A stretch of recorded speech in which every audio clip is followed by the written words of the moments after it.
Hi everyone. I have a math problem for you. You know that's my favorite subject, right?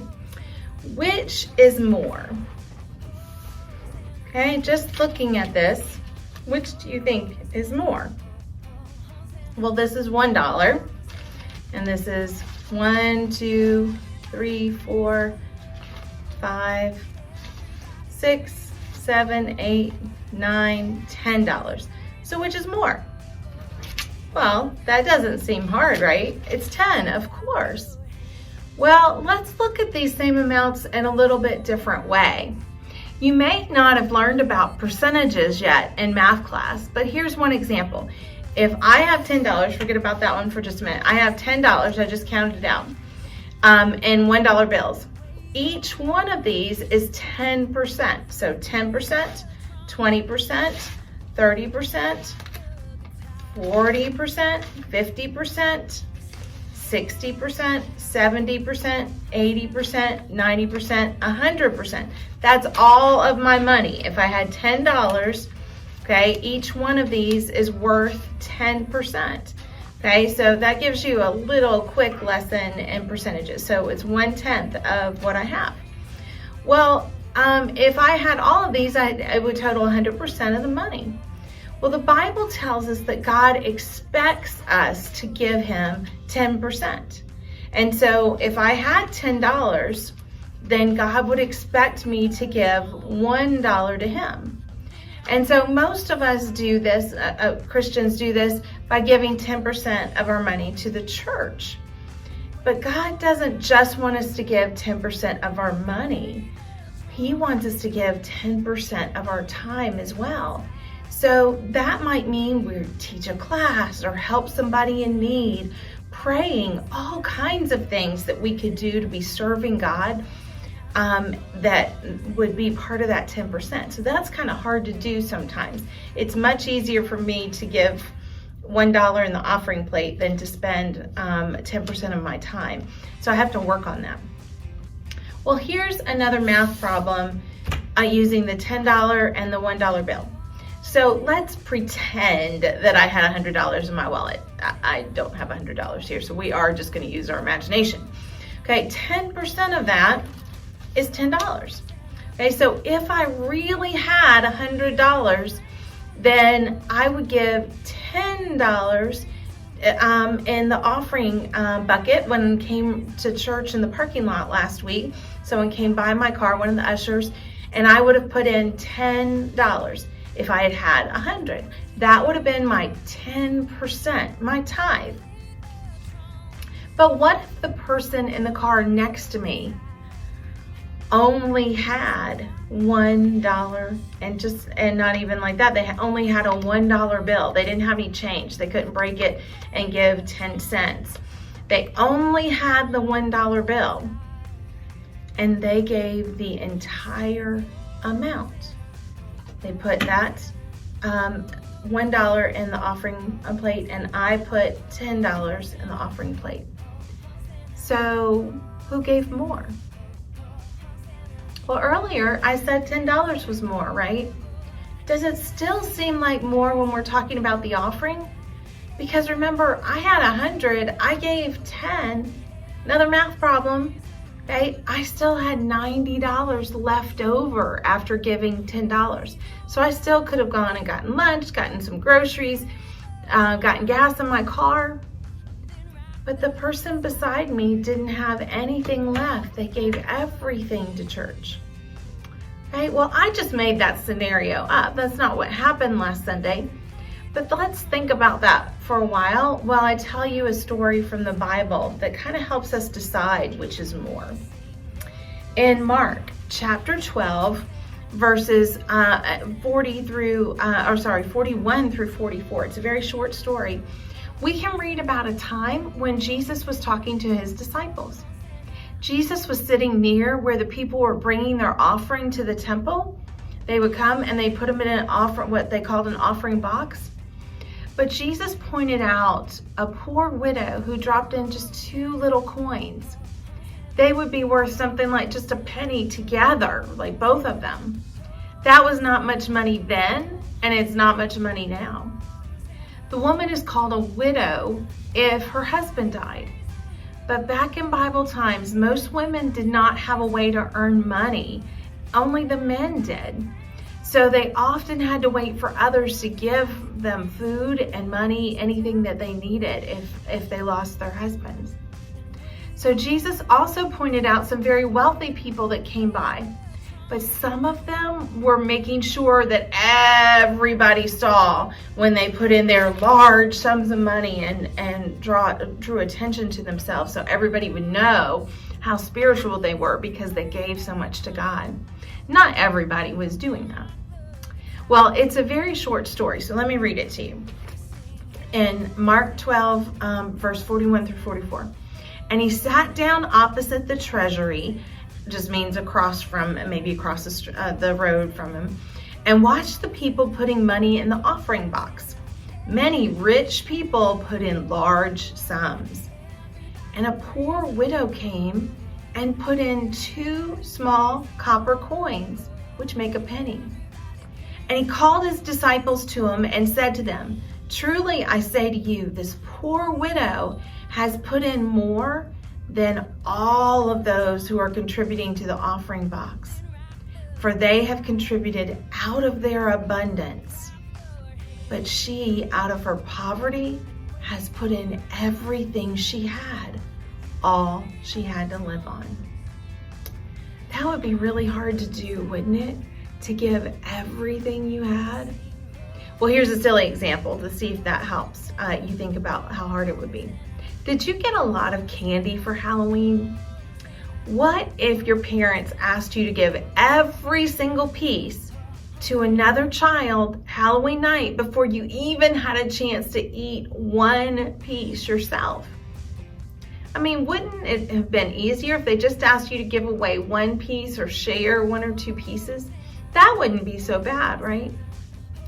Well, it's just a start, right? We're taught to share, but things like giving everything you have are very hard. That's very hard to do.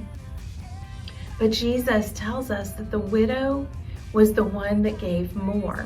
Even though hers was like our dollar and our $10 example, she only gave 2 little tiny coins that weren't worth much, but it was everything she had. Does that mean that God wants us to give all of our money all of the time? No, it really doesn't. We are told that everything we have belongs to God anyway, because He gave it to us in the first place. He only asks us to give back 10% to Him, and we call this our tithe. That's a weird spelled word. It's T-I-T-H-E, tithe. Sometimes, however, He asks us to give more for something special. We might be praying and He just puts something on our hearts that we just know that we're supposed to do. And He can show us this in a lot of different ways.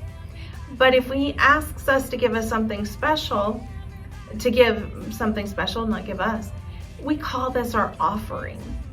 Do you know that it's completely safe to give all that you have to God like the widow when that's what He tells you to do? She might not have had anything left to eat at her home. We don't know.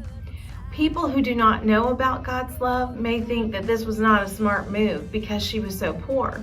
I mean, the money that was being collected by the church was to help people just like her.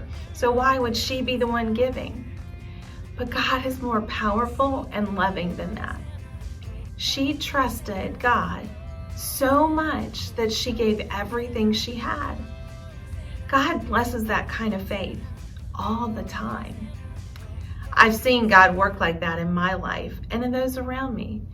Mr. Joe and I have tried to be faithful giving our tithe to church even when we didn't have enough money to pay all of our bills and it didn't make sense, because we saw the power of God and we knew that we needed to trust Him. God always, always, always, always helped us make it through till we got paid again. It has happened many times, and we understood how blessed we were and how blessed we are.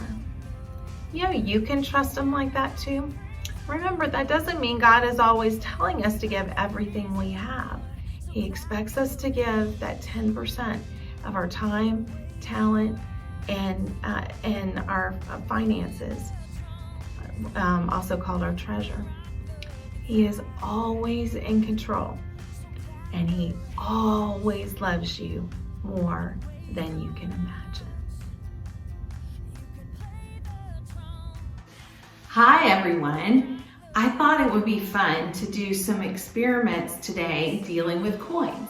Some might call them magic tricks instead. Some may call them a science experiment. So first up, we talked about the widow who gave her 2 coins, and that was everything she had. Remember, she didn't have anything else, and it was only worth about a penny, but she gave everything she had. Well, God has a way of taking offerings like that and multiplying them.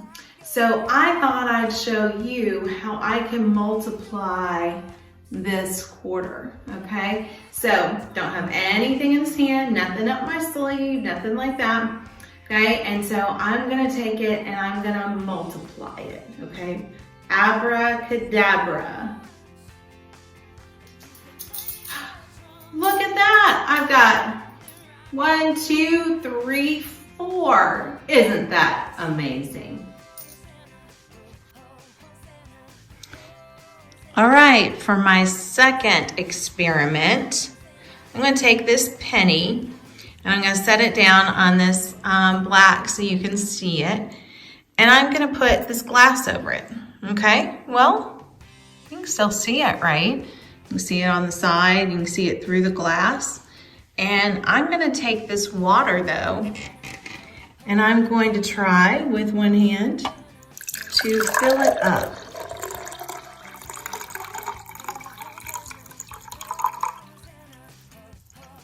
Where'd the penny go? Do you see it? Where'd it go? I didn't move it. It's not trick photography. Where'd it go? Can we see it if we're above it? Yes, see, it's still there. But the water makes the light refract and it keeps the penny from being shown here. It's still there. You wanna pick it up? Still there. Put it down, it's gone. Isn't that cool? All right, for my last experiment, we're gonna do a little physics. All right, so I'm gonna take 2 pennies, okay, and I've got this card. You can use an index card or thick paper. I've got cardstock here. And I'm gonna put the 2 pennies, and Cooper's gonna help me, on top of the glass. There's no water in it anymore, but it doesn't really matter.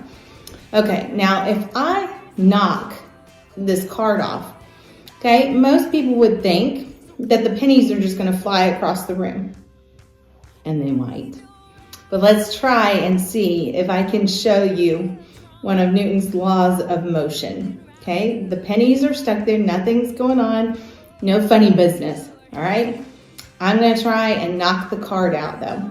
I'm gonna try and count and do it, but I get a little nervous. 1, 2, 3. Look at that, the 2 pennies landed in the glass instead. Well, let's see if we can do it again with more.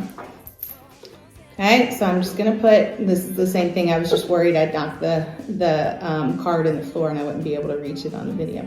So now I'm gonna put 1, 2, 3, 4, 5 pennies. So you have to be careful that it's not too heavy for your paper, okay?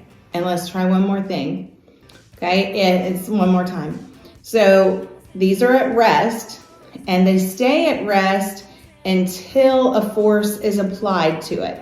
So my finger is gonna be that force. So here we go. See if I can do it again. Nice, it went.